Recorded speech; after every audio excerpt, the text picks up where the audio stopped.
Hi guys, it's Lucy, and today I'm going to be doing my November wrap-up.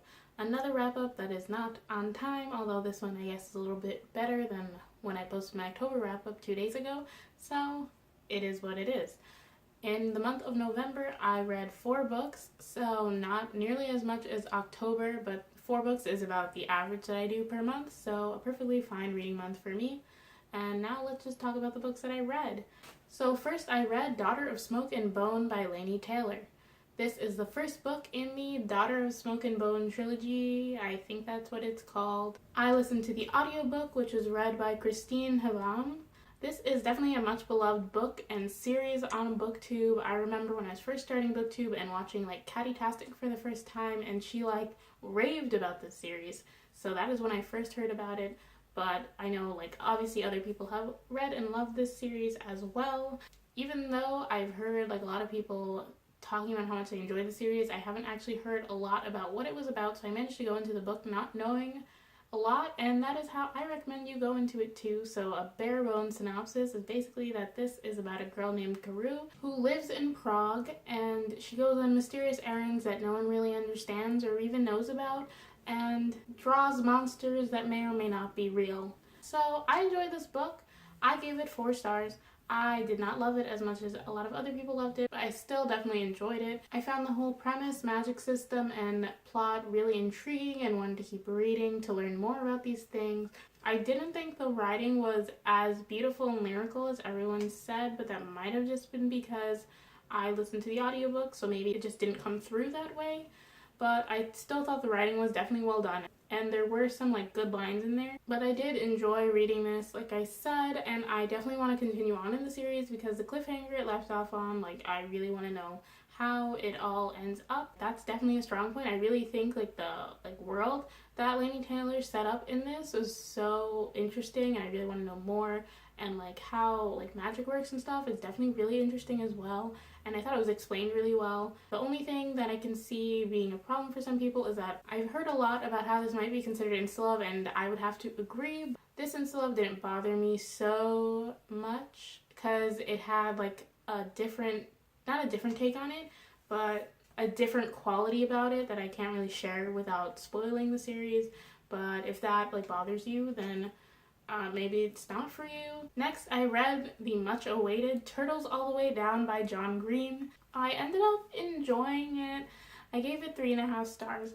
What this book really did for me is confirm that nothing will ever compare to The Fault in Our Stars from John Green. For me, I will say that I also think I enjoy John Green's female characters more than his male characters, or at least that's how it's seeming to me. It might also be because I just prefer female main characters to male main characters anyway, so it just might be crossing over into that. This is about a girl named Ava who was best friends with this super rich kid during elementary school and childhood, and then that kid is named Davis, and his dad goes missing, and it becomes this huge mystery because obviously they're super rich. The dad was the head of some kind of corporation or something, so it was a big mystery that the dad had gone missing. Because of this, Ava manages to reconnect with Davis, and it's about that, and also Ava dealing with her OCD and anxiety. And also this book has a trigger warning for OCD and anxiety. It was not what I expected.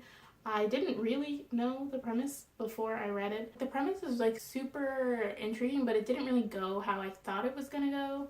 So there's that, and the whole billionaire father or millionaire, don't remember, goes missing is definitely super outlandish, and it didn't really fit into how serious the story kind of felt.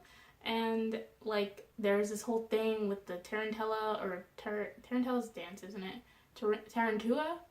Don't remember, some kind of lizard that's a weird thing involved, and it was just some weird quirk, and it was just this was unnecessary, but it was definitely super John Green, if that makes sense. So there's that. Also, the characters were super John Green. I wrote in my Goodreads review, pretentious John Green characters are pretentious. It's what I expected. Like I said before, our main character deals with OCD. John Green has OCD, and he wrote this character with OCD, so that aspect is Own Voices. I felt I learned a good amount from it. Also, Own Voices reviewers have said good things about how John Green wrote the OCD portions of it as well. So I've been lately finding a lot of things about anxiety, #relatable.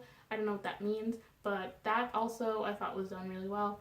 The thing is, like, I really like reading about characters, obviously, so I could have done without the weird, like, mystery thing, and I thought it would have been a better book. Romantic relationships were, like, cute to read. Also didn't go how I expected, but I kind of appreciated that part, not going how I expected, actually. Next, I finished The Winter's Crime by Marie Rutkoski. This is the second book in the Winter's Curse trilogy. Yeah, I don't have a lot to say about it, honestly. When I was like writing down my notes for this, I was like, I don't even remember what happened in the book. But now I do remember a little bit. I gave it 3.5 stars. It wasn't the greatest book I've ever read. And nothing really happened until like the last 50 pages, which is kind of what happened in The Winter's Crime, but the lead up to that I still felt was a little more interesting. This is also another beloved series on BookTube. I've just been reading all the popular books on BookTube lately. This is basically set in like a low fantasy setting where there's no magic, but like the kingdoms are different and things like that. And Kestrel is our main character, and she's a Valorian, which is like, they're like warmongers, I guess. I don't know if that's the right word, but they're trying to take over territories and stuff, and they have a territory called Heron, which they took over and enslaved the people.